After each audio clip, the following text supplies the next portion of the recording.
जी अस्सलाम वालेकुम नाजरीन, मैं हूं आपका host Sudhir Chaudhary smart news के साथ। आज सुप्रीम कोर्ट में एक बड़ा अहम और तारीखी फ़ैसला आया है और ये फ़ैसला जस्टिस काजी फाइज़ ईसा के हवाले से है। जस्टिस काजी फाइज़ ईसा के ख़िलाफ़ सदारती रेफरेंस दायर हुआ था जो आज सुप्रीम कोर्ट ने उसको कलअदम करार दे दिया है। इसकी क्या तफसीलात हैं, इसके बारे में हम बात करेंगे मियाँ दाऊद एडवोकेट से। मियाँ दाऊद साहब, ये बताएं कि जस्टिस काजी फाइज़ ईसा के हवाले से जो फ़ैसला आया है उसकी क्या तफसीलात? सुधीर साहब, सुप्रीम कोर्ट के 10 रुकनी बेंच के पास ये फ़ैसला पेंडिंग था जिसमें मिस्टर जस्टिस काजी फाइज़ ईसा ने सदारती रेफरेंस को बदनीयती की बुनियाद के ऊपर सुप्रीम कोर्ट में चैलेंज किया था। हुकूमत ने सुप्रीम जुडिशल काउंसिल में सदारती रेफरेंस दायर किया कि मिस्टर जस्टिस काजी फाइज़ ईसा जो हैं उन्होंने अपनी अहलिया की जो जायदादें हैं उनको अपनी वेल्थ स्टेटमेंट में डिक्लेयर नहीं किया, इसलिए वो मिसकॉन्डक्ट के मुर्तकब हुए हैं, लिहाजा उनके ख़िलाफ़ कार्रवाई की जाए। उस कार्रवाई को, उस फैसले को, सदारती रेफरेंस के को मिस्टर जस्टिस काजी फाइज़ ईसा ने सुप्रीम कोर्ट में चैलेंज किया। आज सुप्रीम कोर्ट के 10 रुकनी बेंच का ये फ़ैसला आया है जिसमें 9 जजेस ने कहा है कि बदनीयती की बुनियाद के ऊपर सदारती रेफरेंस जो है उसको ख़त्म किया जाता है और जो शोकाज़ नोटिस जारी किया गया था मिस्टर जस्टिस काजी फाइज़ ईसा को वो भी ख़त्म किया जाता है।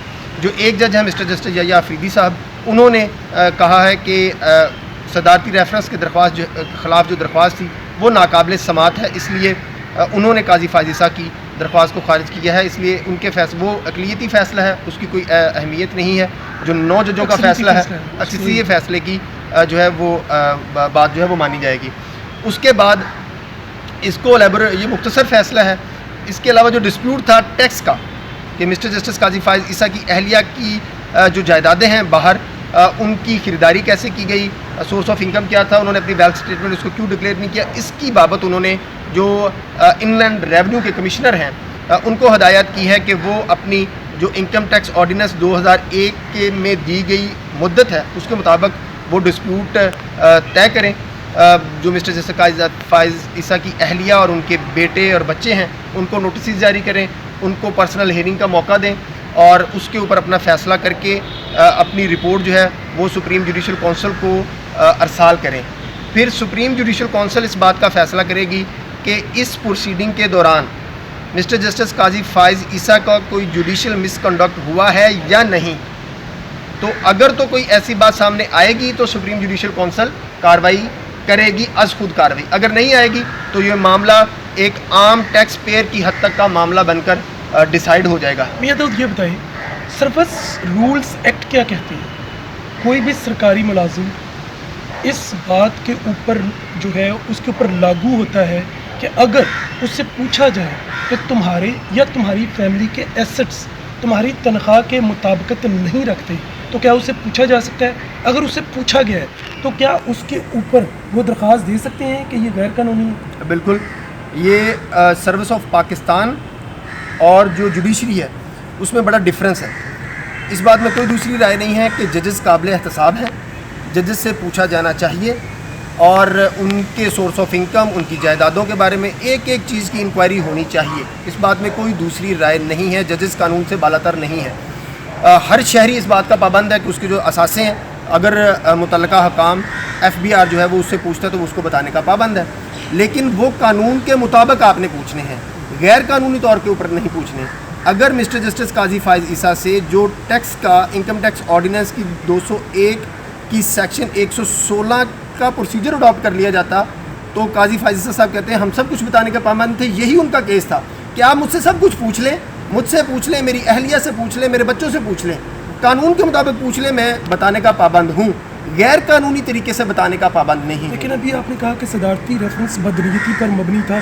यहाँ पे मुझे यूँ महसूस हो रहा है कि सदारती रेफरेंस में कुछ सुकम रह गए कि वो सही तरीके से एलेबरेट नहीं हुआ, लेकिन इसमें बदनीयती कहाँ से आ गई? बदनीयती इस तरीके से आ गई ना, सुप्रीम कोर्ट ने अपने फैसले में, मुख्तसर फैसले में लिखा है कि टैक्स के मामलात की जांच पड़ताल करना, आप कॉमर्स रिपोर्टर हैं, आपका एक वसी तजर्बा है कॉमर्स की रिपोर्टिंग करने का, FBR की रिपोर्टिंग करने का। FBR अगर वो इंफॉर्मेशन कलेक्ट करता तो वो लॉ के मुताबिक थी। अगर محکمہ اینٹی کرپشن اس کی انفارمیشن اکٹھی کرے گا تو وہ قانون کے مطابق نہیں ہے، کیونکہ محکمہ اینٹی کرپشن کا وہ مینڈیٹ نہیں ہے، ایف بی آر کا مینڈیٹ ہے، ایف آئی اے کا مینڈیٹ ہے، یا کوئی وائلیشن ہوئی ہے تو نیب کا مینڈیٹ ہے، محکمہ اینٹی کرپشن کا مینڈیٹ نہیں تھا۔ یہی کام ایسٹ ریکوری یونٹ نے کیا۔ ایسٹ ریکوری یونٹ قانون کے تحت نہیں بنا، پارلیمنٹ کے ذریعے ایک ایکٹ کے ذریعے بنا جاتا اور اس کو مینڈیٹ دیا جاتا کہ وہ کسی کی ٹیکس کی جانچ پڑتال کر سکتا تھا، تو پھر وہ بالکل لاء کے مطابق تھی۔ بدنیتی قانون میں دو طرح کی ہوتی ہے، ایک بدنیتی میلافیڈی آن اکاؤنٹ آف لاء اور ایک میلافیڈی آن اکاؤنٹ آف فیکٹس۔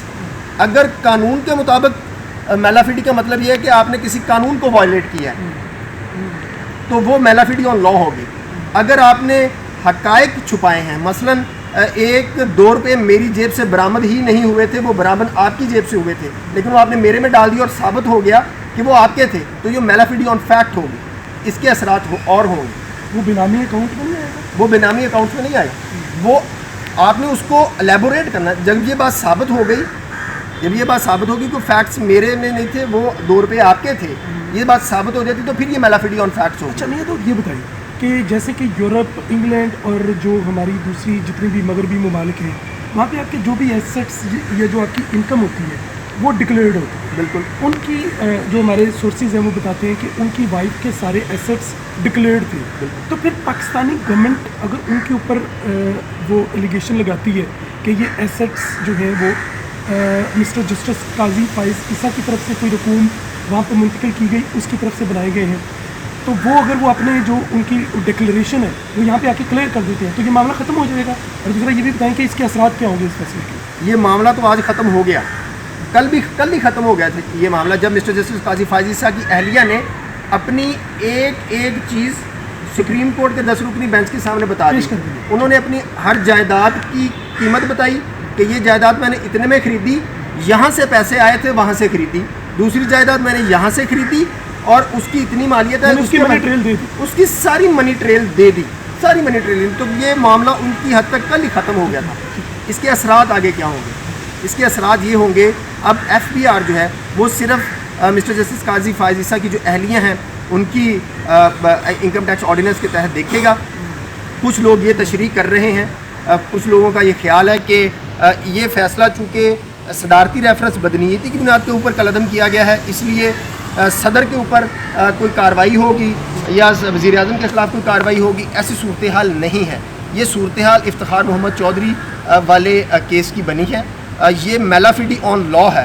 اگر میلافیڈی آن لاء ہو تو آپ کسی کو ڈیکلیریشن کسی کے خلاف نہیں دے سکتے۔ مطلب ہم یہ نہیں اب کہہ سکیں گے کہ صدر نے اپنے آئینی حلف کی خلاف ورزی کرتے ہوئے یہ ریفرنس دائر کیا تھا۔ آپ سمجھتے ہیں کہ مسٹر جسٹس قاضی فائز عیسیٰ جو صدارتی ریفرنس ہے اب وہ کالعدم ہو گیا ہے، تو اس کے حوالے سے مزید کوئی ریٹ فائل کریں گے؟ نہیں، بات ختم ہوگی۔ مسٹر جسٹس قاضی فائز عیسیٰ کی حد تک جو مس کانڈکٹ کا معاملہ تھا نا، ججز کو نکالنے کا ایک ہی طریقہ ہے، اگر وہ مس کانڈکٹ کے وائلیٹ کرتے ہیں۔ مس کانڈکٹ کیا ہے؟ اگر وہ پیسے لے کے کوئی فیصلہ کرتے ہیں، اگر وہ کرپشن میں ملوث پائے جاتے ہیں جج بننے کے بعد، تو یہ مس کانڈکٹ ہے، یہ جج نہیں کر سکتا۔ لیکن اب چونکہ یہ معاملہ ختم ہو گیا، الیبوریٹ ہو گیا کہ یہ صرف جج کی اہلیہ کا معاملہ ہے، وہ انڈیپینڈنٹ خاتون تھی، وہ ایک صاحب حیثیت خاتون تھی، انہوں نے اپنی ساری منی ٹریل دے دی، تو جج صاحب کی حد تک یہ معاملہ بالکل ختم ہو گیا۔ ٹیکس کا ڈسپیوٹ ہے، وہ ایف بی آر ڈیسائیڈ کرے گا، اس کی ٹیکس ٹریبیونل میں اپیل جائے گی، پھر آگے ہائی کورٹ میں اپیل جائے گی، پھر آگے سپریم کورٹ میں اپیل جائے گی، وہ فائنالٹی اٹین کرے گا۔ وہ اس مختصر فیصلے میں کہہ بھی دیا ہے سپریم کورٹ نے۔ میاں داؤد، آپ پروفیشنل وکیل ہیں، یہ بتائیں کیا کسی کو قانون سے بالا تر ہونا چاہیے؟ کوئی قانون سے بالا تر نہیں ہے، اور نہ ہی پاکستان کا کوئی جج، کوئی جرنیل، کوئی سیاستدان، کوئی صحافی، کوئی بھی قانون سے بالا تر نہیں ہے۔ سب کا احتساب ہونا چاہیے، لیکن قانون کے مطابق ہونا چاہیے۔ سب کا احتساب ہونا چاہیے، قانون کے مطابق ہونا چاہیے، یہ کہنا ہے لائرز کا، یہ کہنا ہے ہر پاکستانی کا جو کہ پاکستان میں رہتا ہے۔ انہی الفاظ کے ساتھ اپنے میزبان سدھیر چودھری کو اجازت دیجیے۔ اللہ حافظ۔